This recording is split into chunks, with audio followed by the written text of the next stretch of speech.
Bonjour à tous, j'espère que vous allez bien. Alors aujourd'hui, je vais vous parler de grammaire. C'est un matériel sur lequel j'ai beaucoup de questions au quotidien sur les réseaux sociaux parce que c'est un petit peu intriguant en fait ce matériel. Donc il est issu de la pédagogie Montessori. Je vais vous en parler un petit peu. L'objectif, comme d'habitude, ce n'est pas de vous faire une présentation type Montessori du matériel, mais de vous montrer un petit peu à quoi ça correspond, etc. pour que vous ayez une idée, soit pour accompagner des enfants en instruction en famille, soit pour vos élèves, soit pour accompagner vos enfants tout simplement, même s'ils sont scolarisés, s'ils ont particulièrement des difficultés, par exemple en grammaire, pour leur apporter une autre méthode. Moi je m'en sers beaucoup, donc mes enfants sont en instruction en famille, donc on s'en sert beaucoup en instruction en famille. Je m'en sers aussi beaucoup en soutien scolaire avec des enfants qui ont des difficultés en grammaire. Et c'est un des supports qui marche très bien, une pédagogie qui marche très bien, un matériel qui est très sensoriel, très ludique. Donc personnellement j'aime beaucoup. C'est pas la seule chose qu'on utilise en grammaire, c'est pas la seule méthode. Je mélange pas mal de supports, mais en tout cas on utilise en partie le matériel Montessori. Donc c'est parti, je vous montre. Alors vous avez en fait deux façons de faire ces symboles. Donc on a les symboles en volume. Alors là j'en ai qu'une partie, j'ai pas le plateau on va dire intégral. Il existe en fait les mêmes que ceux-là mais en volume. Et on a les formes plates, à plat, en 2D. Ensuite. Donc en fait l'idée c'est d'apprendre vraiment grâce au sensoriel, hein, comme dans toute la pédagogie Montessori. Ça va être vraiment d'apprendre avec ses sens. Par exemple, on va dire que hop, voilà, je vous mettrai des petites vidéos, je vous intégrerai des petites vidéos de morceaux de séance que j'ai fait avec mes petits loulous qui ont 3 et 4 ans. Voilà, donc on les présente assez tôt dans la pédagogie Montessori, entre 4-5 ans. En fait, ça dépend de l'avancée de la lecture. Moi, j'ai attendu que mes enfants lisent pour leur intégrer. Et donc, ils ont lu assez tôt. Donc, on a intégré assez tôt la grammaire. Donc, la boule, en fait, tout simplement, elle roule, elle est mobile. Voilà, donc ça, c'est quelque chose qui représente le mouvement, la mobilité, l'action. Je vous montrerai des bouts de séance après pour vous montrer un petit peu plus.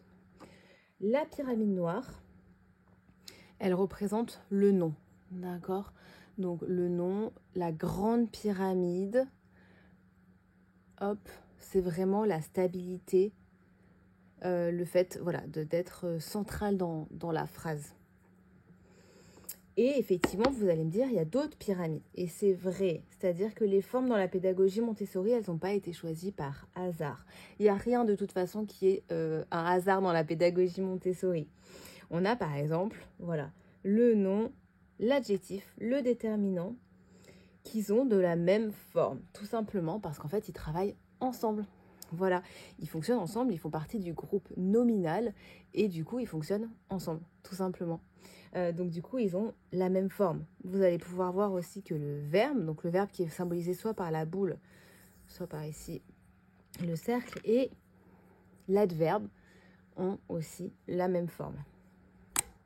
Donc je vous fais un petit récap. Donc le verbe, donc c'est la boule, ou ici en forme plane. On a le nom. Ensuite, on a l'adjectif en bleu foncé. Tac. On a le déterminant. L'adverbe, du coup. Le pronom, qui est un triangle violet. La préposition. La conjonction. Et l'interjection.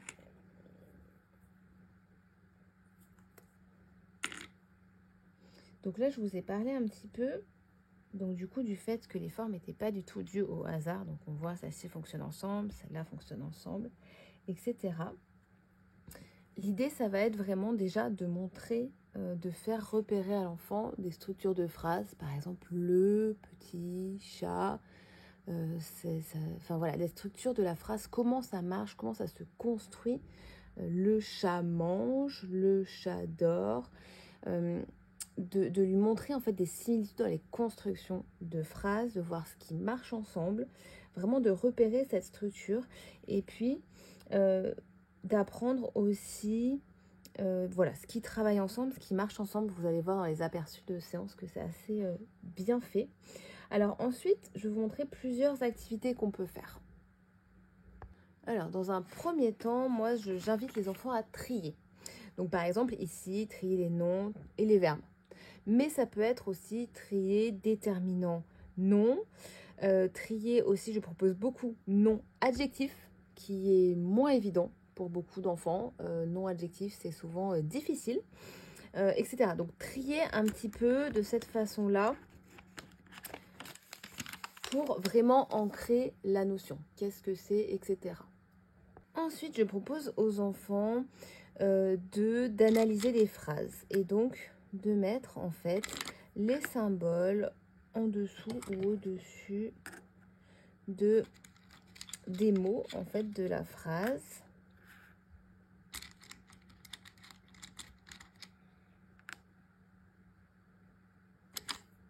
Tac. Ensuite, dans la pédagogie Montessori, et c'est vraiment très très important pour moi, l'objectif est vraiment de permettre à l'enfant de s'auto-corriger. Donc ça, c'est vraiment indispensable. Donc au verso, en fait, ils ont tout simplement, je leur mets les corrections. Voilà, ça leur permet d'être autonomes. En plus, c'est des ateliers qu'on partage. Hein, vous allez voir pour les présentations. Voilà, dans les ateliers, je vais vous mettre des extraits. C'est parfois des moments que je partage avec eux, mais c'est aussi souvent des moments qui se font en autonomie. Et du coup, ça leur permet tout simplement de s'auto-corriger. Donc voilà, l'objectif, vous allez le voir, c'est qu'il y ait aussi voilà, plusieurs niveaux. On part vraiment de phrases très simples, tac, pour aller ensuite vers des phrases qui sont beaucoup plus complexes. Ensuite, et vous allez le voir dans les ateliers, je propose aussi aux enfants de décliner la phrase. C'est-à-dire que là, par exemple, on a une phrase au présent et au pluriel. Je vais par exemple leur demander soit de mettre la phrase dans un autre temps, donc par exemple au futur, ou alors de tourner la phrase soit au singulier, là par exemple, ou la mettre au pluriel, ou la mettre au féminin, ou la mettre au masculin, etc. Pour bien appréhender par exemple justement les liens qu'il y a entre les mots. Hein. Voilà, si on change, si on met par exemple la phrase au singulier, l'enfant va bien comprendre qu'effectivement, si on change ici, donc l'abeille, on change là, on change là, on change là. Voilà, et c'est vraiment très très important pour moi de leur faire aussi ce travail de décliner la phrase qu'on analyse. Et c'est vraiment très très riche. Allez, je vous mets des aperçus de séance, ça sera plus clair. La boule, elle est comment? Comment vous pouvez la décrire? Elle est ronde, ok. Elle est aussi elle est en Il se casse. Elle se casse. Elle est en mouvement. Elle est mobile. D'accord? Donc voilà, tu vois, elle roule.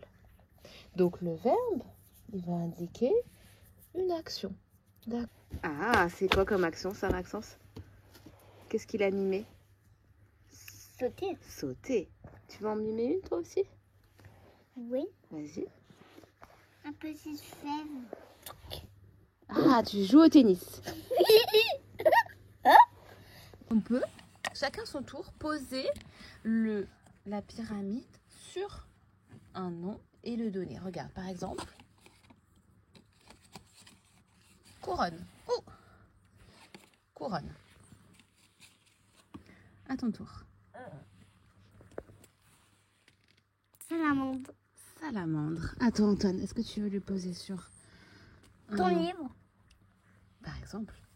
C'est quoi, hein? Livre. Ah, livre, regarde. Cahier. Crayon.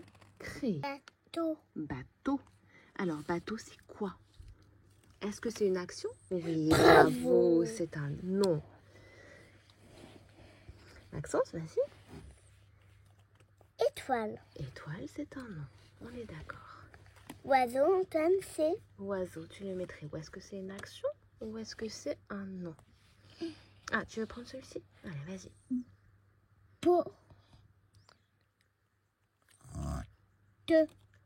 Porte. Alors, là, il y a 2 solutions.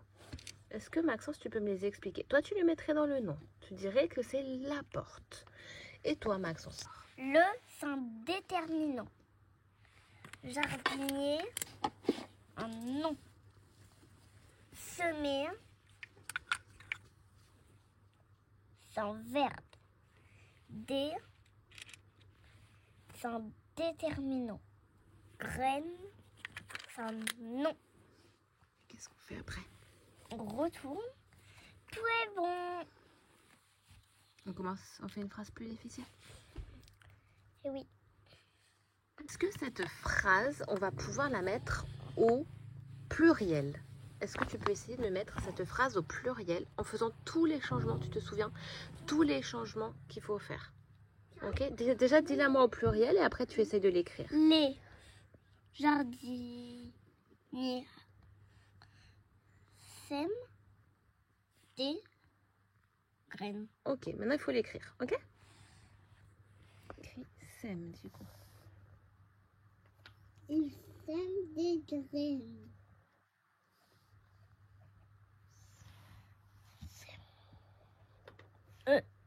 N.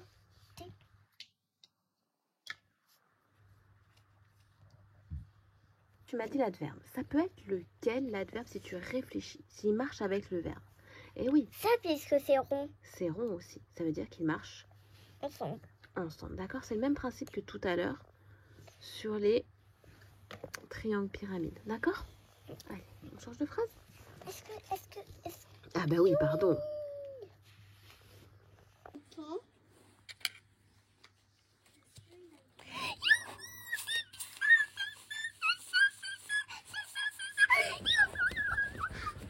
Est-ce qu'on peut la mettre au présent, cette phrase? Est-ce qu'on peut la mettre au présent? Bien sûr que oui. Bien sûr que oui. Vous. Le jardin.